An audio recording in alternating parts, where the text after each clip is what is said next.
Our ancestors never did this. No one ever did a plant-based diet by choice. It was starvation. So plant-based diet is called starvation historically. The Hadza will seek meat and organs. They always eat them together. They never waste anything. And that's their first goal every day, is to hunt and to get the meat and the organs. The whole tribe rejoices. Yeah. We see this over and over. Weston Price documented this. Basically, every person that's gone to visit humans that are living more like our ancestors, and there's not too many of them left on the earth right now, sees this. It's so evident in where we come from as humans. And so really, I think it's only within the last 100 or so years that this notion that meat is something we should avoid has arisen.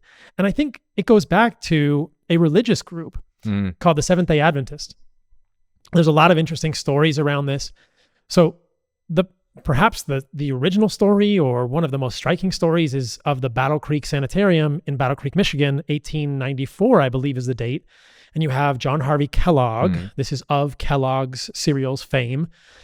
He's perhaps the great grandfather of Tony the Tiger and, Corn Flakes, or the rooster on the Corn Flakes, who knows? But, John Harvey Kellogg was raised by Seventh Day Adventists. And I think that we'll just pause here and I will say that I think that the intentions of the Seventh Day Adventist religion are good, just like the intentions of a plant-based diet are good.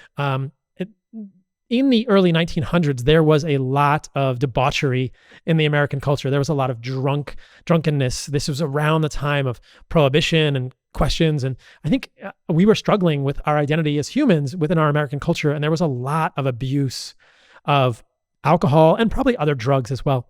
And so perhaps in reaction to that, the Seventh-day Adventist movement gained some steam. And there was this kind of temperance movement to be a better version of humans, which involves avoiding alcohol. I mean, Mormon faith is connected with this. A lot of religions have this sort of this imperative, or this urging built within them, like, be a better version of yourself. Maybe these substances are not bringing out who you are.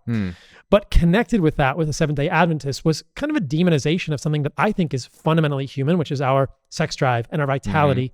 And if you go back to Latin roots of the word meat, carne, carnal, we've known for thousands of years that meat and organs, which we've always eaten together, lead to libido, which is the fancy medical word for sex drive, being horny, which I think is a wonderful, beautiful thing to celebrate: fertility, families. But as we know, like so many things as humans, this can become corrupted too. And I think the Seventh-day Adventists saw it as a dirty thing. And specifically, they saw self-pleasuring masturbation as a dirty thing. And so what John Harvey Kellogg wanted to do at the Battle Creek Sanitarium is this historical word for mental health hospital, was to help people there, or work with people there to have them masturbate less, to have them self-pleasure less. And so what did he do? Well, he designed Corn Flakes. This is the genesis of Corn Flakes. And what he believed and what he saw was that bland diets. Corn Flakes is about as bland as you get. If you've ever did you eat Corn Flakes as a kid? Yeah, we have Corn Flakes, and it's not very fun. We have the Frosted Flakes, obviously, right. And they get the sugar on them because the Corn Flakes just alone, they taste like absolutely nothing. It's basically like a paper towel in milk, right? It's about as bland as you get. But what John Harvey Kellogg realized, and I think what the Seventh-day Adventists realized, is that a bland diet, and bland is basically the opposite of meat and organs, helps you manage your sex drive by essentially quelling your sex drive, removing your sex drive.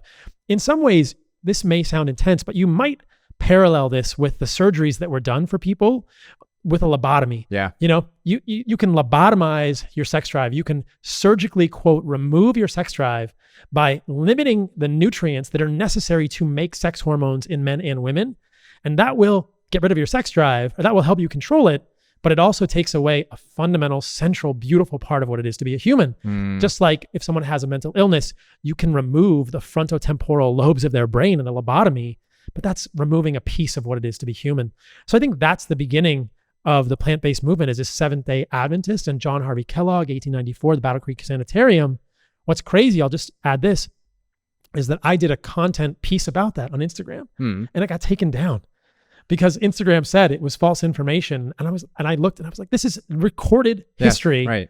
It's just that history is written It used to be written by the victors. Now it's written by the tech oligarchs.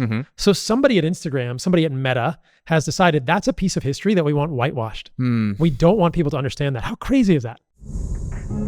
Hello, friends. If you enjoyed that clip, then you can watch the entire thing by heading to this link over here, or you can find us wherever you find podcasts by searching Radical Health Radio. If there's value here, please hit that like button. Let us know in a comment what your biggest takeaway was, and hit subscribe. Support the show as we support you. We'll see you soon.